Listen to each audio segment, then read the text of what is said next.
Indo British advanced pain clinic నొప్పి మాయం surgery దూరం ఫర్ అపాయింట్మెంట్స్ 9155515563.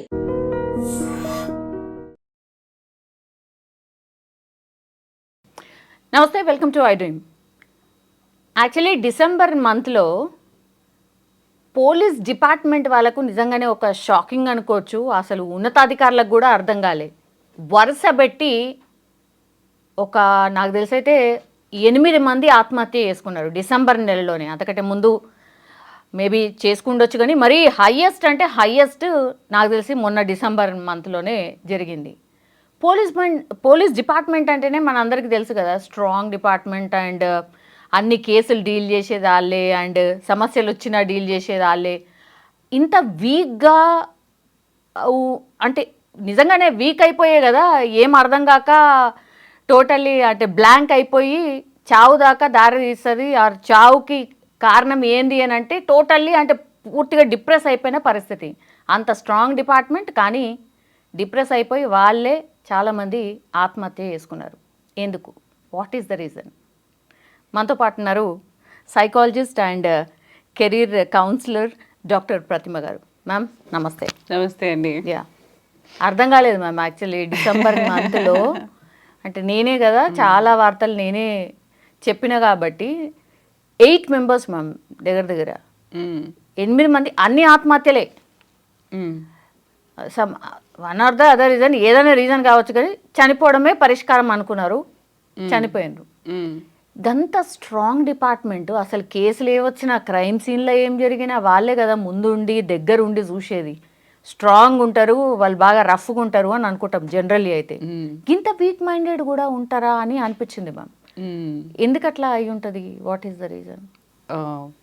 ఇది స్టార్ట్ చేయాలంటే ఫస్ట్ ఆఫ్ ఆల్ నాకు పోలీస్ డిపార్ట్మెంట్ అంటే ఎంత గౌరవం అంటే అంత గౌరవం. నేను చిన్నప్పుడు నేను ఈరోజు ఇలా బతుకున్నానంటే ఫస్ట్ ఆఫ్ ఆల్ పోలీసే కారణం, టు బీ ఫ్రాంక్. నేను 7th క్లాస్లో ఉన్నప్పుడు ఐ థింక్ మా అమ్మ మీద అలిగి బట్టలు మూట తీసుకుని బయటికి వెళ్ళిపోయాను. నాకు అంటే ఇట్ వాజ్ ఆ టైంలో ఏమనిపించింది, చిన్నపిల్లని కదా, రోషం వచ్చి అసలు నువ్వు నన్ను ప్రేమించవు, ఎప్పుడు చూసినా అక్కనే ప్రేమిస్తూ ఉంటావు అనేసి ఆ కోపంతో ఏమో చెదర ఏమొస్తే అది తీసుకుని వెళ్ళిపోయాను ఇంటి నుంచి. సో మేము ఉండేది మేదీపట్నం. నడుచుకుంటూ ఎక్కడికి వెళ్ళానో తెలీదు. అక్కడంతా మిలిటరీ ఏరియా అనమాట, ఏమన్నా జరిగే ఛాన్సెస్ ఉంటాయి. అమ్మాయి 7th క్లాస్ అని అంటే మీకు తెలుసు. అప్పుడు ఒక సైకిల్లో వెళ్తున్న వ్యక్తి, ఏమ్మా ఏడ్చుకుంటే ఎక్కడికో వెళ్తున్నావు, ఎక్కడికి వెళ్తున్నావు అని అంటే, ఈ ఊరు వదిలేసి వెళ్ళిపోతున్నాను నేను అన్నాను. అంటే అంత ఇన్నోసెన్స్ ఉన్నామో తెలీదు, ఊరు వదిలేసి భయం కూడా లేదు అప్పట్లో. మా మమ్మీ ఎప్పుడు తిడుతూనే ఉంటుంది, నేను ఊరు వదిలేసి వెళ్ళిపోతాను. సరే మీ అమ్మ తిడుతుంది అంటున్నావు కదా, ఊరు వదిలేసి వెళ్ళిపోతున్నావు అంటున్నావు, సరే మీ మమ్మీకి చెప్పేసే వెళ్దాంలే, నేను తీసుకెళ్తాను. మీ మమ్మీ ఏం చేస్తుంది, ఎక్కడ ఉంటుంది అని అడగగానే ఫలానా చోట అని తెలుసు నాకు ఆ టైంలో, కానీ ఆ వ్యక్తి ఎవరో తెలీదు, అసలు ఏంటో తెలీదు. సైకిల్లో వస్తున్న వ్యక్తి, మీరు నమ్మండి. సో నేను కూర్చొని సరే అంకుల్ అని చెప్పేసి ఆయనతో నేను చూపిస్తాను నీకు ఇల్లు రా అని చెప్పేసి తీసుకెళ్ళాను. I was that innocent and stupid. ఇప్పుడు ఆ కాలంలో ఇలా జరుగుతుందని నేను అనుకోను, భయం వేస్తుంది కదా. సో వెళ్ళిన వ్యక్తి మళ్ళీ అంటే లక్కీగా నాకు అసలు ఏం అవ్వలేదు, డైరెక్ట్గా జాగ్రత్తగా నన్ను తీసుకెళ్ళి ఇంట్లో దింపాడు ఆయన. దింపిన తర్వాత అమ్మ ఇలా కోపం వచ్చిందని చెప్పి వచ్చేసింది, మీరు జాగ్రత్త తీసుకోవాలి, ఆడపిల్ల ఒక్కటే కదా, మరి మీరు ఎలా వదిలారు, ఎక్కడున్నారని గట్టిగానే కోప్పడ్డాడు మా అమ్మ నాన్నని. ఓహో, ఇద్దరిని బాగా కోప్పడ్డాడు. అసలు ఆ అమ్మాయి అలా ఏడుస్తుంటే ఇప్పుడు నేను చూశాను కాబట్టి నేను తీసుకొచ్చాను, ఇంకొకళ్ళు అయితే ఏం చేసి ఉండేవాళ్ళు ఆ పాపను ఒకసారి ఊహించుకోగలరా అనేసి. సో అప్పుడు మా అమ్మ నాన్న ఆల్రెడీ వెతికే ప్రాసెస్లో ఉన్నారు, వాళ్ళు ఏడుస్తున్నారు, వాళ్ళు చేస్తున్నారు, కానీ జాగ్రత్తగా దింపాడు ఆయన.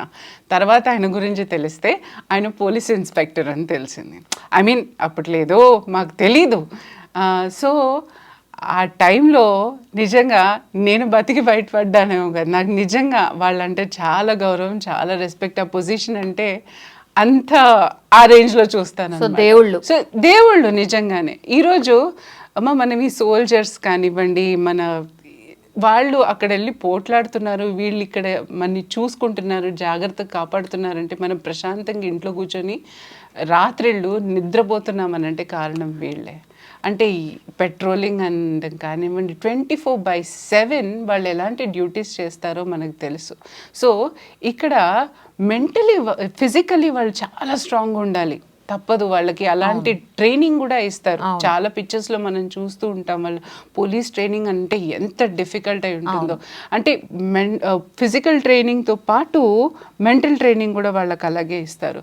కానీ అలాంటి వ్యక్తులు పాపం ఎలాంటి ప్రెషర్లో వాళ్ళకి ఇలాంటి ఇంత పెద్ద స్టెప్ తీసుకోవాల్సి వస్తుంది. They are like a role models for all of us. అంటే వాళ్ళు స్ట్రాంగ్గా ఉంటే మన బందోబస్తే ఇంత ఉంది అంటే ఇప్పుడు ఈ సెలబ్రిటీస్ కానివ్వండి, మన స్టేట్ గవర్నెన్స్ కానివ్వండి అంత ప్రొటెక్టెడ్గా ఉంది అంటే వాళ్ళు ఎలాంటి దీన్నన్నా వాళ్ళు ఎదుర్కొని అంత స్ట్రాంగ్గా నిలబడితే తప్ప మనం అందరం ఉండలేమన్న ఆ సంగతి మన అందరికీ తెలుసు. సో ఇప్పుడు వాళ్ళు అలా మెంటల్గా స్ట్రెస్ అయిపోయి సూసైడ్ చేసుకునే దాకా తీసుకొస్తుందని అంటే మన వ్యవస్థను మనం అనుకోవాలో, పాపం వాళ్ళకి ఆ ప్రెషర్లు అలా పడుతున్నారు అని అనుకోవాలో తెలియదు. కానీ సో ఈ మెంటల్ ప్రెషర్ అన్నది ఎంత మీరు స్ట్రాంగ్గా ఉన్నా ఎక్కడో అక్కడ మన్ని కాల్ చేస్తుంది. అది మేబీ వాళ్ళ అర్నింగ్ పరంగా ఉండొచ్చు, లేక వాళ్ళకి ఆ స్ట్రెస్ లెవెల్స్. అంటే మీరు ట్రాఫిక్ పోలీస్ నుంచి అందరినీ చూస్తుంటారు, పాపం వాళ్ళు 24/7 అక్కడ నించొని, మనం ఒక అరగంట నించుంటేనే అబ్బో నా కాళ్ళు, అయ్యో నా కాళ్ళు అని పట్టుకుంటాము. నేను చూస్తానమ్మా గంటలు కొద్దీ అక్కడ నించొని ఆ ట్రాఫిక్ని కంట్రోల్ చేయడం, మనుషుల్ని కంట్రోల్ చేయడం, వాళ్ళు చేయడం అని అంటే అది ఏమన్నా తక్కువ జాబా? తక్కువ ప్రెషర్ ఉన్న జాబ్. ఎంత పవర్ఫుల్ అయినా ఎంత ఉన్నా వాళ్ళకుండే రిస్ట్రిక్షన్స్ వాళ్ళకుండే ప్రెషర్ వాళ్ళకుంటాయి. ఫిజికల్గా ఎంత అలసిపోతాడు మనిషి, అంతే కదా. సో ఫిజికల్గా అలసిపోయినప్పుడు ఆటోమేటిక్గా మెంటల్ మీద కూడా అంతే స్ట్రెస్, అంతే ప్రెషర్ పడుతుంది వాళ్ళకి. సో డెఫినెట్గా అది ఇంకా కుదరదు, ఇంకా దీనికంటే మించి మేము తీసుకోలేము అన్నప్పుడు డిప్రెషన్కి వెళ్ళే ఛాన్సెస్ ఉన్నాయి. అండ్ ఆఫీషియల్గా ప్రతి ఉద్యోగంలో మనకు తెలుసు, ప్రతి ఉద్యోగంలో ఒక్కొక్క లెవెల్ ఆఫ్ ప్రెషర్స్ ఉంటాయి. అండ్ వీళ్ళకి ఎలాంటి ఒత్తిళ్ళు వస్తున్నాయో అన్నది మనకు తెలియదు కదా. నిజానికి మనం ఆ ఏరియా వెళ్ళాం, ఎందుకంటే మనకు కూడా భయం, ఎక్కడో అక్కడ భయం ఉంటుంది వాళ్ళని చూస్తే. సో ఆ ఏరియా వెళ్ళాం, కానీ వాళ్ళలో కూడా పాపం ఎంత ప్రెషర్ వాళ్ళు ఫీల్ అవుతారు, ఎక్కడి నుంచి పెద్ద హయ్యర్ అథారిటీస్ నుంచి ఎలాంటి ప్రెషర్ వస్తుందో తెలీదు. అలా ప్రమోషన్లు కరెక్ట్గా రాకపోవచ్చు, శాలరీస్ ప్రాపర్గా ఉండకపోవచ్చు, వాళ్ళ ఫ్యామిలీ సమస్యలు యాజ్ అ పోలీస్గా ఎంత మెంటల్ ఫిజికల్ స్ట్రాంగ్గా ఉన్న వాళ్ళ ఫ్యామిలీ సమస్యలు ఉండవని మేము అనగలం. డాక్టర్ రోగాలు రాకూడదంటే ఎట్లాగా? సేమ్ థింగ్ వాళ్ళకు కూడా. సో వాళ్ళకు కూడా ఏదో ఒక ప్రెషర్, ఏదో ఒక స్ట్రెస్ లెవెల్లో పాపం అలాంటి దారుణమైన నిర్ణయం తీసుకోవాల్సి వస్తుందేమో అని బాధాకరంగా ఉంది ఆ విషయం. Personal issues as well as డిపార్ట్మెంట్కి సంబంధించి మధ్యలో క్రష్ అయిపోయే ఇట్లాంటి పరిస్థితి. ఆబ్వియస్లీ ఏ డిపార్ట్మెంట్ అయినా సరే, మనం అనుకుంటా ఏ ఉద్యోగం అయినా సరే ఈ రోజుల్లో మనం కావాల్సుకుని తెచ్చుకునేది కాదు కదా. ఎక్కడి నుంచి అక్కడి నుంచి ఆ ప్రెషర్, ఫ్యామిలీ ప్రెషర్ అన్నిటికీ నలిగిపోతూ ఉంటాం మధ్యలో. డెఫినెట్గా వీళ్ళకు ఉండకపోవడానికి కారణమే ఉంటుంది, డెఫినెట్గా ఉంటుంది. పోలీస్ డిపార్ట్మెంట్కి కూడా ఉంటుంది.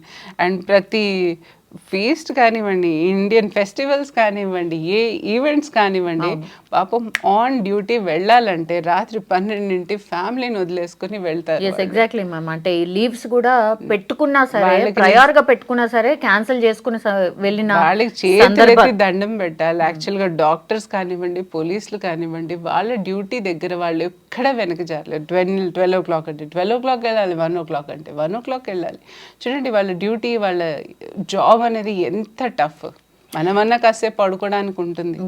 పర్సనల్ లైఫ్ కి దూరం అవుతున్నారు కాబట్టి మరి ఇట్లాంటిది ఏమన్నా ఆబ్వియస్లీ వాళ్ళకంటూ పర్సనల్ లైఫే ఉండదు కదా. పర్సనల్ లైఫ్ ఎక్కడ టైం ఇస్తున్నారు వాళ్ళు 24/7 డ్యూటీ అని వాళ్ళకి వేస్తుంటే పాపం వాళ్ళకి పర్సనల్ లైఫ్ అనేది వాళ్ళు కూడా చూసుకుంటారు కదా. డెఫినెట్గా వాళ్ళు కూడా ఎంటర్టైన్మెంట్ కావాలి కదా, మనలాగే మనుషులు కాబట్టి. So I feel everything is like lot of pressure and stress మూలాన మనిషి డిప్రెషన్లో వెళ్ళే ఛాన్సెస్ ఉంటాయి. ఆ ప్రెషర్ తట్టుకోలేని టైంలో ఇంకా వాళ్ళకి ఇంకొక ఆప్షన్ కనిపించదు అక్కడ. సో డెఫినెట్గా వాళ్ళకి తీసుకునే నెక్స్ట్ స్టెప్పే పాపం సూసైడ్ అయ్యి ఉంటుంది. అందులో పోలీస్ సూసైడ్ చేసుకోవడం అంటే మనమే వినలేము యాక్చువల్గా. జనరల్లీ అంటే బాగా ఇట్లాంటి క్రైమ్ ఇన్సిడెంట్స్ కానీ లేకపోతే ఇట్లాంటివి చూసిన తర్వాత బ్లడ్ ఇవన్నీ చూసిన తర్వాత మనిషి స్ట్రాంగ్ అవుతాడు అంటారు కదా మ్యామ్. అంటే జనరలీ డాక్టర్స్ కానీ లేకపోతే ఈ పోస్ట్ మార్టం చేసే వాళ్ళు కానీ లేకపోతే ఇట్లా పోలీస్ డ్యూటీ చేసే వాళ్ళు కానీ జర మెంటల్లీ అండ్ ఫిజికల్లీ స్ట్రాంగ్ ఉంటారు అని జనరల్ పర్సెప్షన్ ఉంటుంది. కానీ ఈ ఇన్సిడెంట్ చూసిన తర్వాత అరే కాదేమో అని అనిపించింది. అంటే ఎలా ఉంటుందంటే మా ఒక రకంగా రబ్డ్ ఆఫ్ అయిపోతారు. ఇప్పుడు ఫర్ ఎగ్జాంపుల్ మీరు ఎక్కడన్నా వెళ్ళండి, సైకాట్రిస్ట్ని చూడండి, వాళ్ళు ఏదో లాస్ట్ వరల్డ్లో ఉన్నట్టు ఉంటారు. అంటే ఎగ్జాక్ట్లీ. అంటే నేను ఒక కేసు తీసుకున్న తర్వాత ఏ డిప్రెషన్ కేసో ఏ యాంగ్జైటీ కేసో వచ్చిందంటే ఆనాడు ఆ నెగిటివ్ వైబ్స్ తీసుకుని నేను బ్రెయిన్లో అదే ఆలోచిస్తూ ఉంటాను అనమాట. కంటిన్యూస్గా నాకు కూడా అదే థాట్స్ వస్తాయి. డెఫినెట్గా ఎక్కడో అక్కడ వాళ్ళ నెగిటివిటీ అన్నది మన మీద రబ్డ్ ఆఫ్ అయిపోతుంది. సర్టెన్ పీరియడ్ అయిన తర్వాత ఇవన్నీ చూస్తే వైరాగ్యం వస్తుంది. ఏంటి ప్రాబ్లమ్స్, ఏంటి లెక్కలు, ఏంటి ఇది చూడటం అనేది. అలా పోలీసులు రోజు చేసుకునే ఇది రోజు చూస్తే కేసులు వాళ్ళకెంత ఫ్రస్ట్రేషన్ వస్తుంది. ఇవన్నీ అరే ఎక్కడో ఒకటి రిజాల్వ్ అయిపోయిందంటే మళ్ళీ ఇంకోటి దాన్ని సస్పెన్స్, ఇంకొకటి. అలాగే డాక్టర్స్ కూడా అంతే. ఏ ప్రొఫెషన్ కన్నా ఓ సర్టెన్ లెవెల్ దాకా ఎంజాయ్మెంట్ తీసుకుంటారు, కానీ ఎక్కడో అక్కడ ఇవన్నీ నెగిటివ్ ఎనర్జీసే. కాబట్టి ఇప్పుడు పేషెంట్స్ వస్తారు, ఉంటారు, వాళ్ళు కూడా ఏదో నొప్పితో బాధతోనే వస్తారు. సో అది it is not a positive energy, it is a negative energy. ఓ మనిషికి నెగిటివ్ ఎనర్జీ కంటిన్యూస్గా వస్తుంటే మేము బిల్డప్ చేసుకున్న స్ట్రాంగ్నెస్ కూడా ఒక్కొక్కసారి కోల్పోతాం. రైట్. సో ఈ సైకలాజికల్ థింగ్ అవ్వనివ్వండి, ఈవెన్ ఈ మెడికల్ వాళ్ళు అవ్వనివ్వండి, ప్లస్ ఈ పోలీసులు ఏదైతే చేస్తున్నారో అది అవ్వనివ్వండి, ఫోరెన్సిక్ వాళ్ళు కూడా ఉంటారు. బికాజ్ వాళ్ళు కంటిన్యూస్ డెడ్ బాడీస్ని చూడటం. So you can't expect a positive wife from them. వాళ్ళు కూడా ఒక సర్టెన్ పీరియడ్ అయిన తర్వాత వెక్స్డప్ అయిపోవడం అనేది చాలా కామన్. మనకు తెలియకుండానే మనం దీంట్లో పడిపోతూ ఉంటాం. ఇప్పుడు ఒక్కోసారి నేను విసుగు చూపిస్తాను, డెఫినెట్గా కోపం. అందరికీ యాంగర్ మేనేజ్మెంట్, ఈ మేనేజ్మెంట్, ఆ మేనేజ్మెంట్ నేర్పించే నాకు ఇంకా డబుల్ టెంపర్ వస్తుంది ఒక్కొక్కసారి. ఎందుకంటే అదే ఆలోచిస్తూ ఉంటాను కదా. సో ఆ ఫ్రస్ట్రేషన్ ఒక్కొక్కసారి అనిపిస్తుంది, మళ్ళీ కామ్ అవుతాను, లేదు నేనెందుకు ఇలా చేస్తున్నాను అని చెప్పి, అన్నీ తెలిసి నేనెందుకు చేస్తున్నాను. కానీ తెలియకుండానే రబ్ ఆఫ్ అయిపోతూ ఉంటుంది మన మీద. సో ఏ ప్రొఫెషన్ అయినా అంతే. పోలీస్ డిపార్ట్మెంట్కి సంబంధించిన వాళ్ళు మ్యామ్, ఫర్ అన్ ఐడియా ఎంతమంది వచ్చి ఇట్లా మిమ్మల్ని మీలాంటి వాళ్ళని కలుస్తూ ఉంటారు మ్యామ్? జనరల్గా అంటే నేను పర్సనల్గా ఎప్పుడు ఇంటరాక్ట్ అవ్వలేదు టు బి ఫ్రాంక్. కానీ ఒక సెషన్లో వెళ్ళాము. సెషన్లో వెళ్ళి వాళ్ళకి ఈ వెల్నెస్ అనేది ప్రోగ్రామ్ అనేది చేసాము, జస్ట్ లైక్ వర్క్ షాప్ లాగా.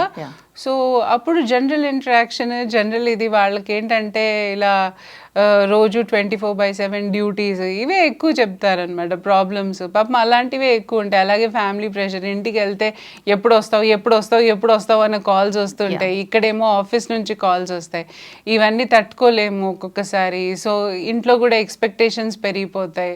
సో ఆ డిఫరెన్స్ ఆఫ్ ఒపీనియన్, ఏమన్నా హస్బెండ్ అండ్ వైఫ్ ఉంటారని అనుకోండి, అంటే ఎప్పుడూ కలిసి ఉండడానికి ఛాన్సెస్ ఉండదు. కాబట్టి అంటే అక్కడ కూడా వాళ్ళకి ఆ ప్రెషర్ కూడా ఉంటుంది. సరే ఇక్కడ గొడవలు ఇంట్లో. సో సాధారణంగా అలాంటి ప్రాబ్లమ్స్తో పాపం ఎక్కువగా సఫర్ అవుతూ ఉంటారు వాళ్ళు. వాళ్ళ డ్యూటీసే మెయిన్ వాళ్ళకి. అంటే ప్లస్ జీతాలు సరిపోక ఇంట్లో వాళ్ళకి ఐ డోంట్ నో కి ప్రమోషన్స్ వాళ్ళకి ఎట్లా వస్తాయి, ఆన్ వాట్ బేసిస్, ఇవన్నీ ఉంటాయండి చాలా. వాళ్ళ in and around what ever అంటే వర్కింగ్ సర్కమ్స్టెన్సెస్ ఫ్యామిలీలో పడే దీను డెఫినెట్గా వాళ్ళని ఒక రప్చర్ స్టేజ్కి తీసుకొస్తుంది. సో అలాంటి వాటికి వెల్నెస్ సెషన్ లాగా ఇచ్చామంతే. సో పర్సనల్గా ఎప్పుడు వాళ్ళని కలవలేదు.